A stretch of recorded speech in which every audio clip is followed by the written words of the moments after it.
ஆமா, ஒட்டக இயல், ஒட்டகத்தை பத்தி தெரியும். இருக்கிறதுலே உச்சகட்டத்தை வச்சு நமக்கு பேசுறா அல்ல. ஒரு விலங்கை முன் வைத்து இதை நீ கவனித்து பார்க்க வேண்டாமா என்ன சொல்றான் பாருங்க. ஒட்டகத்தை அதை எவ்வாறு படைக்கப்பட்டது என்று அவர்கள் கவனிக்க வேண்டாமா? இந்த கவனம் பத்தி தான் நான் ஏற்கனவே பேசியிருக்கேன். கவனித்து பாருங்கன்னு ஏன் சொல்றேன்னா, இந்த கவனித்தாதான் அல்ல அதுக்கு ரிசல்ட் தருவான். நீங்க பராக்குல இருந்தா அவனும் பராக்குல இருந்துருவான். சரியா? அதுதான் அது முக்கியமா கவனிக்கணும், கவனித்து பார்க்கணும். கவனிக்க மாட்டீர்களா? நல்லா கேட்காம பத்தியெல்லாம் கவனிக்க மாட்டீங்க. அப்போ ஒட்டகத்தை பத்தி நீங்க கவனித்து பாருங்க, நிறைய விஷயம் இருக்கு. அப்போ ஒரே ஒரு மனிதன் மட்டும் இந்த ஆப்பிள் கீழே விழுறதை பத்தி விஞ்ஞானியா இருந்தாலும் கவனிக்கிறாங்கங்க. கவனிக்கலன்னா ரிசல்ட் கிடைக்காது. அவர் மட்டும் படுத்துக்கிட்டு இருந்தது, மேல இருந்து ஆப்பிள் கொத்துன்னு கீழே விழுந்தது எத்தனை பேர் தான் பார்த்தாங்க.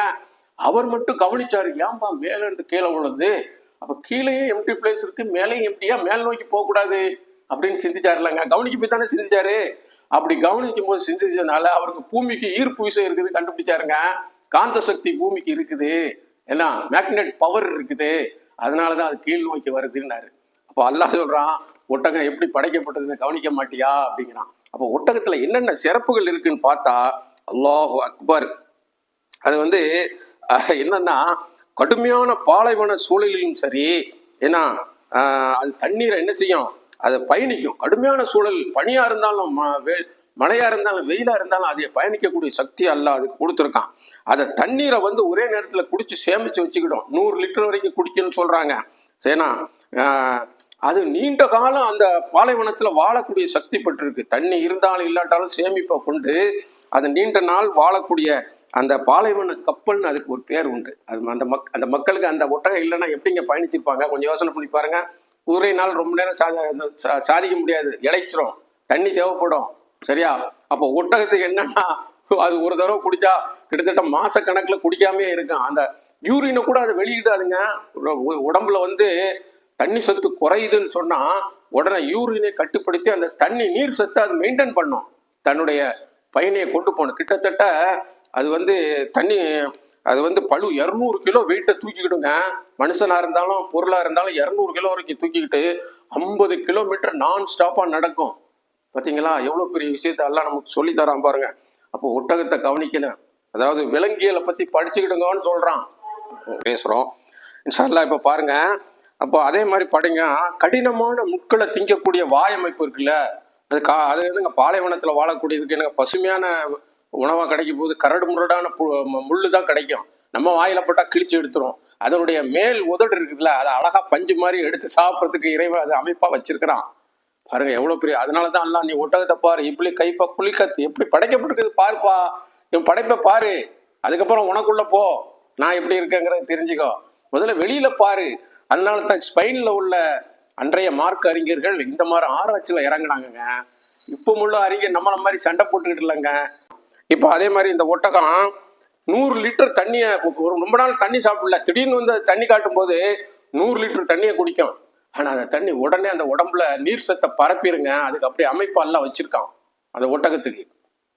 ஏன்னா அந்த ஒட்டகத்துக்கு மட்டும் நீர், நமக்கு சத்துனா கொஞ்சம் நேரம் ஆகும் நீர் சத்து, மற்ற யாருக்குனாலும் அது உடம்புல போய் சேர்றதுக்கு டைம் எடுக்கும். இதுக்கு கொஞ்சம் சீக்கிரமா போய் சேர்ந்துடும், ஏன்னா அடுத்த உபயோகத்துக்கு அது பயன்படுத்தப்பட வேண்டும். பார்த்தீங்களா அந்த மாதிரி. அப்போ அதே மாதிரி அது நம்மள மாதிரி இயற்கையான இந்தியா மாதிரி இடங்கள்ல புல்வெளியை மேய்ஞ்சுதுன்னு வைங்க, ஈரப்பதம் உள்ள தாவரங்களை அதை சாப்பிட்டுச்சுன்னா கிட்டத்தட்ட பல மாதங்கள், 2-3 மாதங்கள் கூட அது நீர் இல்லாம இருக்குன்னு சொல்றாங்க ஆய்வாளர்கள். அதாவது பசுமையான புல்வெளியில அது மேய்ஞ்சிட்டு வைங்க, சில மாதங்கள் அது தண்ணி குடிக்காம இருக்கும். அதுலயே தண்ணி நீர் பசம் இருக்குல்ல, எவ்வளவு பெரிய குதிரத்துங்க.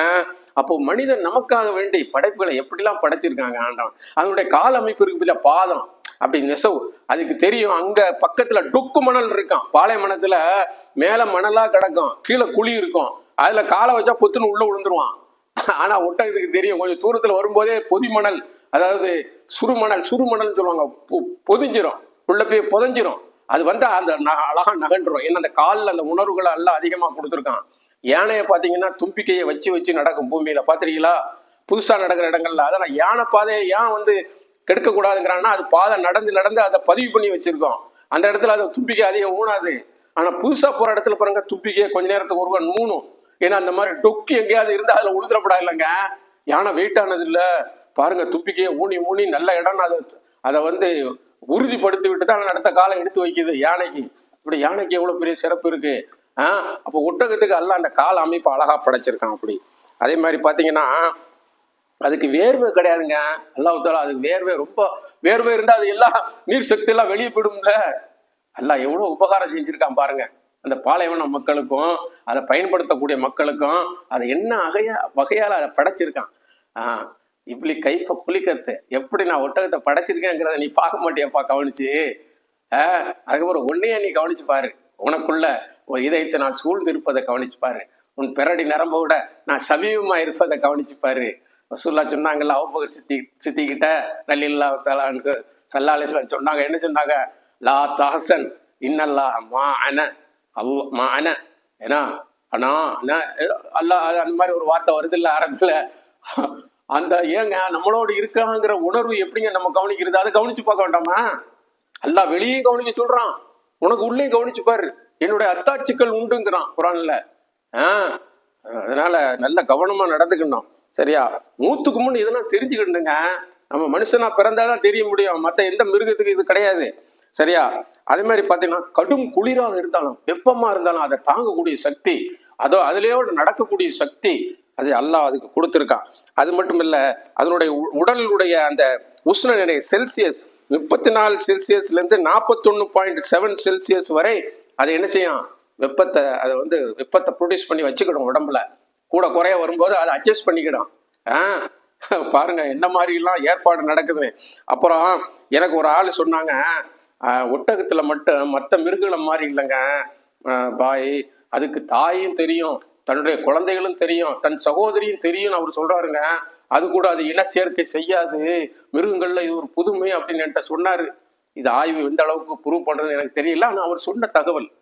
அதே மாதிரி இன்னொரு நண்பர் சொன்னாரு, ஒட்டகத்தினுடைய ரத்தத்துல இருக்க அணுக்கூறுகளும் மனிதருக்குள்ள அணுக்கூறுகளுக்கும் ரொம்ப நெருக்கம் இருக்கு. இதெல்லாம் ஆய்வுங்க. அல்லாஹ் சும்மா ஒண்ணு ஒட்டகத்தை பாருன்னு சொல்லல. அதுக்கு பின்னால இன்னமும் தெரிஞ்சது எவ்வளவு, தெரியாது எவ்வளவு தெரியல. ஆராய்ச்சி பண்ண வந்துகிட்டே இருக்குங்க. அறிவு பூரா குரான்ல இருக்கு, நம்ம தான் எடுக்கணும்.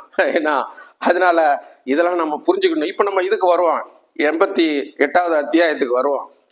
அப்ப அல்லாஹ் சொல்றான் எப்படி ஒட்டகத்தை படைச்சேன்னு சொல்லி. அப்புறம் வானத்தை பார், பிரம்மாண்டமா நான் வயசு படிச்சிருக்கேன்ல, வானவியலை படியப்பா, வான சாஸ்திரம் தெரிஞ்சு அப்பதான் உலகத்துல நீ நிக்க முடியும்.